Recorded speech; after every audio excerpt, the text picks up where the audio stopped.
Austin? Austin, What? it's over. What's over? January. January's over? That means it's time for February!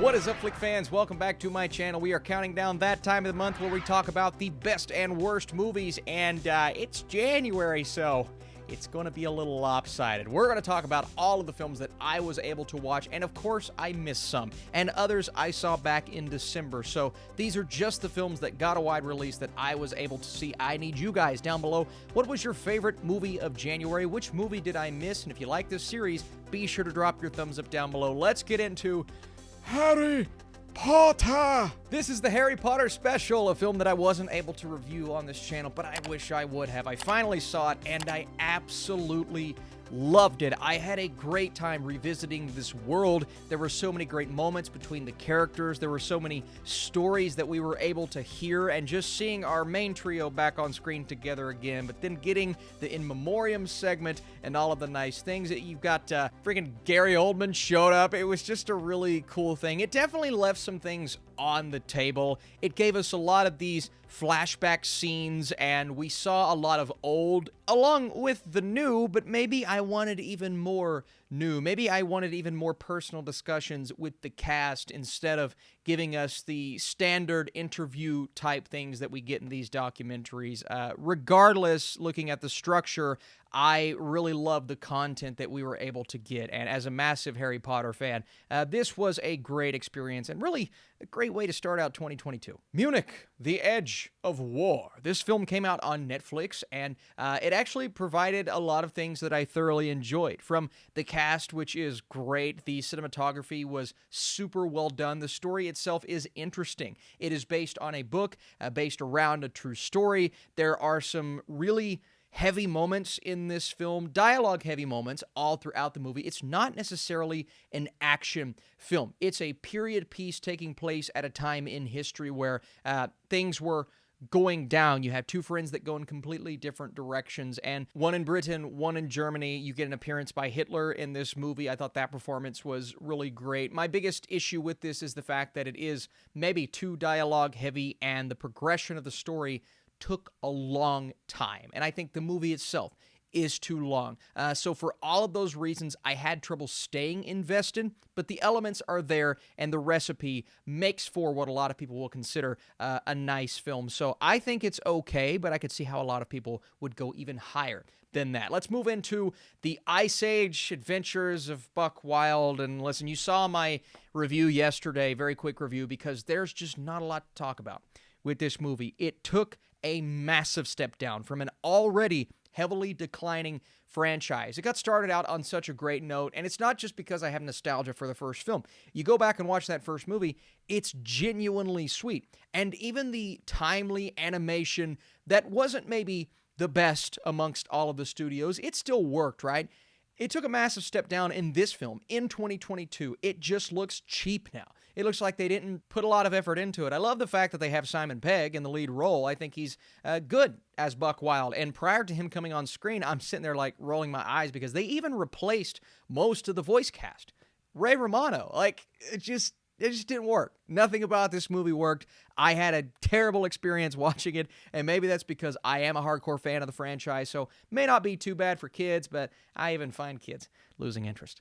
I love the cast of the 355. Jessica Chastain, Lupita Nyong'o, Penelope Cruz, Diane Kruger, Sebastian Stan, Edgar Ramirez, who continues to appear in these terrible, terrible films. But our director, Simon Kinberg, it just didn't work from that standpoint. The characters, it never feels like they're fully invested in what they're trying to give us on screen. And the moments in this movie, whether that be the action scenes that are really, I thought the choreography was great, but really poorly shot. I mean, the cinematography is terrible in this movie. Shaky cam, it's said from the creators of Jason Bourne, and I'm like, yeah, but they do shaky cam right. This movie does shaky cam really wrong, and the story itself is so cliche. The MacGuffin is ridiculous. There's only one moment in the film where the characters sit and finally get to talk with each other, where they feel like real people. That was a great moment. I thought Lupita Nyong'o gave a great performance, but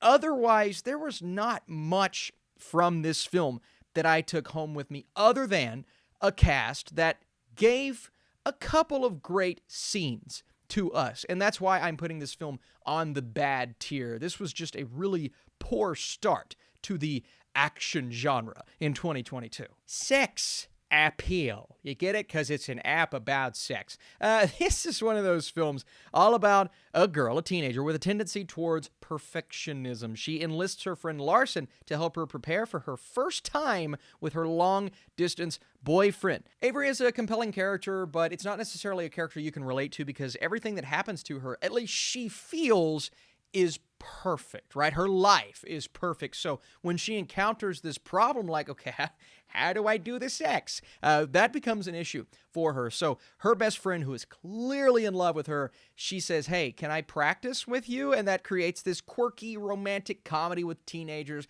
I love what the movie does with the sex scenes. Austin, that sounds weird. Well, it paints them in a way that is not a sex scene. They're doing these really quirky things with these cool sets. It's like they're plumbing or, they're climbing a mountain, and everything is a metaphor for sex when they are doing sexual activities. That sounds stupid. Well, it actually came across as kind of sweet and genuine. Beyond that, the film is very cliche, like filled with cliches. The characters themselves are fine, nothing spectacular about them, and there's some dialogue in here that I did take issue with. Now, it was definitely better than I thought it would be. That doesn't necessarily make it good, but I'm still going to put it on the meh tier. I thought there were some really sweet and charming moments, especially with this cast. Brazen,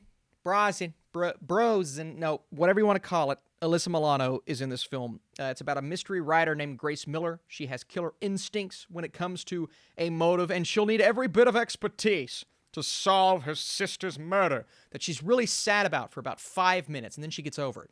This film, this movie was bad. I mean, it was everything about it, right? The mystery wasn't compelling.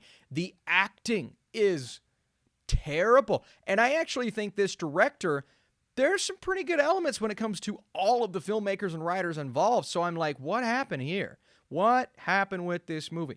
Nothing really appealing from it other than some performances that are so far over the top that you can't help but to kind of laugh at them. I heard some people call this a Hallmark movie. I think that does a disservice to the Hallmark genre because I've watched Hallmark movies that are a lot better than this. This movie's awful. It's going on the awful tier. I never want to look at it again. The Royal Treatment. It's Mina Massoud, who we know from Aladdin, once again playing a prince. I wish we could see another side of him. I think he's a good actor. I actually think he's pretty good in this movie. And the chemistry between he and Laura Marano's Izzy is actually really good. And Izzy is a compelling character. You like her. She's charming. She's quirky.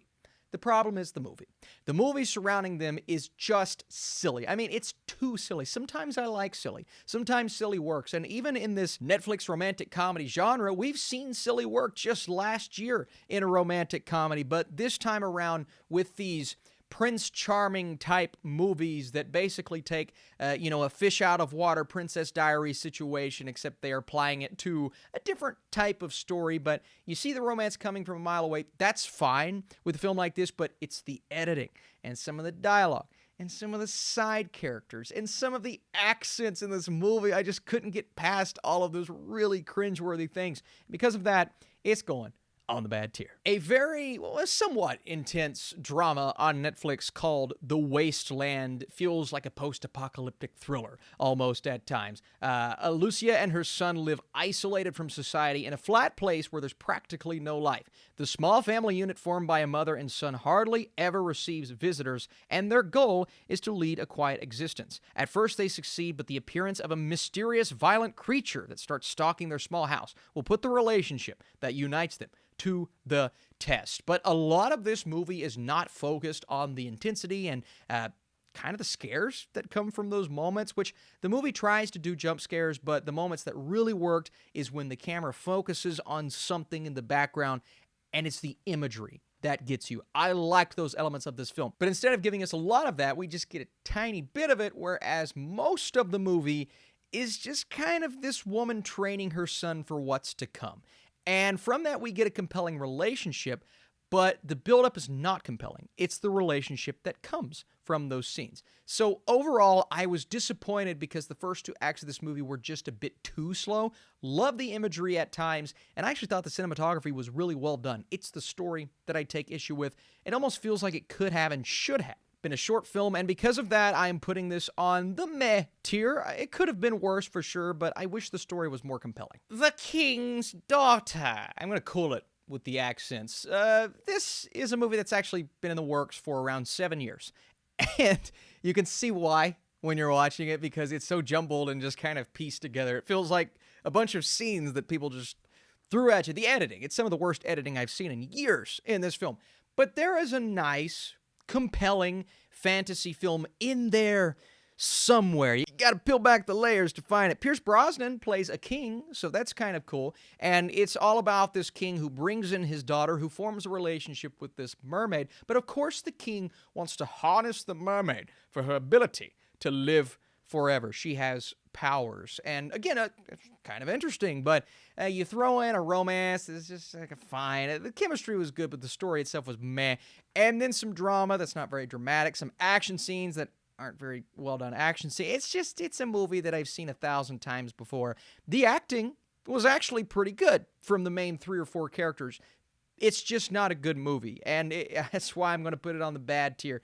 After 7 years, it should have been a lot better. Hotel Transylvania, Transformania. I really wanted to like this more than I did. It is officially my personal least favorite in the franchise. That's not because they replaced Dracula. I actually thought he did a great job, right? It's hard to do Adam Sandler without having Adam Sandler there, but they did a nice job of that, and I actually thought the chemistry between he and Andy Samberg's character was compelling. And there is a nice story there because you have these monsters turning into humans, these humans turning into monsters. It's all about, believing in yourself and accepting yourself for who you are. So the message is there. But we've seen that message before in a better kids' families film. I think the other Hotel Transylvania films, you can tell that the direction is just a bit better. And I think the animation took a tiny step down in this film. Overall, it's fine. It's meh. I'm putting it on the meh tier, but it didn't really remain as consistent as the other ones. Another meh experience. It is Home Team. I just put a review out earlier today if you guys want to go check that out. I'm trying the YouTube Shorts feature, so it's kind of working. Not really. So if you'd like to support that review, that'd be great. But Kevin James was in this film. It is a Happy Madison production, so it's another Adam Sandler produced Netflix movie, and you roll your eyes, you're like, oh gosh, this could have been way worse than it was. But it wasn't. And I'm not sitting here saying it's good or even okay. It may be okay for some. I'm going to end up putting it on the meh tier. Spoilers, but that is to say that I was actually impressed with how much heart was in this film. And the kids, somebody brought this up in my review a while ago, the kids are actually really good in this film, like surprisingly good. No awkward types of humorous injections, like the jokes, when they happen and they're dumb, I don't like them. Away with that. Because this film could have kept it serious, at least more serious. And I'm not even saying Kevin James is doing a good Sean Payton impression. I don't know if he is or not. It's hard to tell. But Kevin James is actually okay in this film. There's some heart there. It's a very cliched story. It's trying to be a cliched story with a little bit of that Adam Sandler humor. And I think that's what takes it down. But at the end of the day, this film will appeal to a lot of people. And because of that, like I said, I'm putting it on the meh tier. A bit of a surprise. Let's talk about Scream. It's not my favorite movie of the year. I'm actually excluding all the films I saw at the Sundance Film Festival. That's a different video on my channel right now. And my favorite movie of the year is on that list. But Scream comes really close. I actually loved this movie. I loved it more than I thought I would. I'm not going to sit back and say it's the best in the franchise or it'll make my top 10 at the end of the year. No, but for what it was trying to do to revamp this extremely meta, self-aware, somewhat satirical, but mostly just heavily comedic franchise with a lot of blood and gore, it did a great job. You have the directors from Ready or Not, which I thought was a great film, transferring their skills over into this movie, but, keeping its hands around the lore and what made the first so special, and that message that says, for Wes, I just think it works for what it's trying to do. It stays true to the franchise. Yes, there were things that were predictable in the movie. Absolutely. And there were some moments where I wish we could have just cut away from that and came back to what was more appealing about the story. So it does that. But when it becomes maybe even more meta than I expected, that's when the movie really works for me. And then you get the kills, you get the blood. I thought the third act was super entertaining, ridiculous, but it worked for what it was trying to do. So I'm actually going to put Scream on the great tier. I think this is a really solid entry in the franchise. This one is not an easy watch, folks, okay? Jenna Ortega is genuinely amazing in this movie, the display of emotion that she gives. You also have Maddie Ziegler, who makes up for her appearance in Music, which is, did not like that movie, but gives a great performance here. And their friendship, that bond, is what keeps them down to earth during this horrifying experience at school. Something goes down at this school that leaves everyone involved scarred for life, right?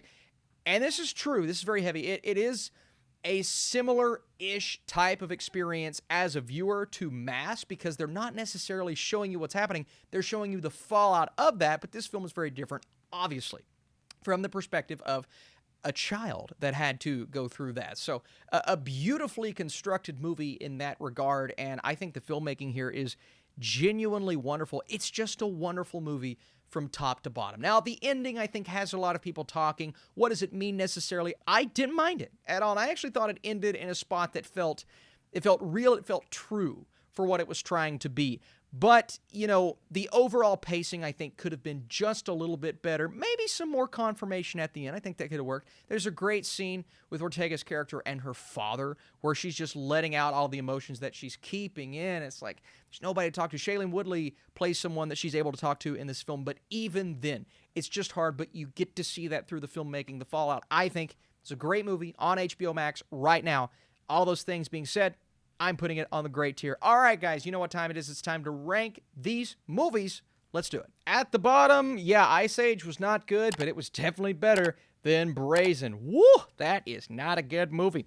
At the bottom of the bad tier, we're going to go the 355, which just was not a fun experience, along with The King's Daughter. At the top, actually, you know, I would say considerably better than The King's Daughter is The Royal Treatment. Then we have the meh tier. At the bottom is the slowest movie of the bunch, that is The Wasteland, followed by Hotel Transylvania, and then let's go sex appeal. That's right, I'm putting Kevin James playing Sean Payton on the top of the meh tier. On the okay tier, of course, Munich, The Edge of War, and then we have the best of the best. But unfortunately, Harry Potter being a special as opposed to an actual film, I'm going to go the Harry Potter special. And then Scream, because the fallout, as of now, besides the Sundance films that I saw, is at the top of the list in January. So there we go, guys. These are all of the new wide releases that I was able to see. Again, some movies that are missing. I may have seen them in December. Didn't do a December tier list, but we're starting back up fresh for 2022 in February. It looks like they have a lot to offer. I've seen Moonfall, but the official embargo hasn't lifted yet. And we're going to wait on that. And then this week, of course, is Jackass as well. We got a lot of great stuff to talk about. Thank you guys for being here. Thanks for hanging out with me. And come back, because we have plenty of crazy vids coming this week. Lots of reviews on this channel.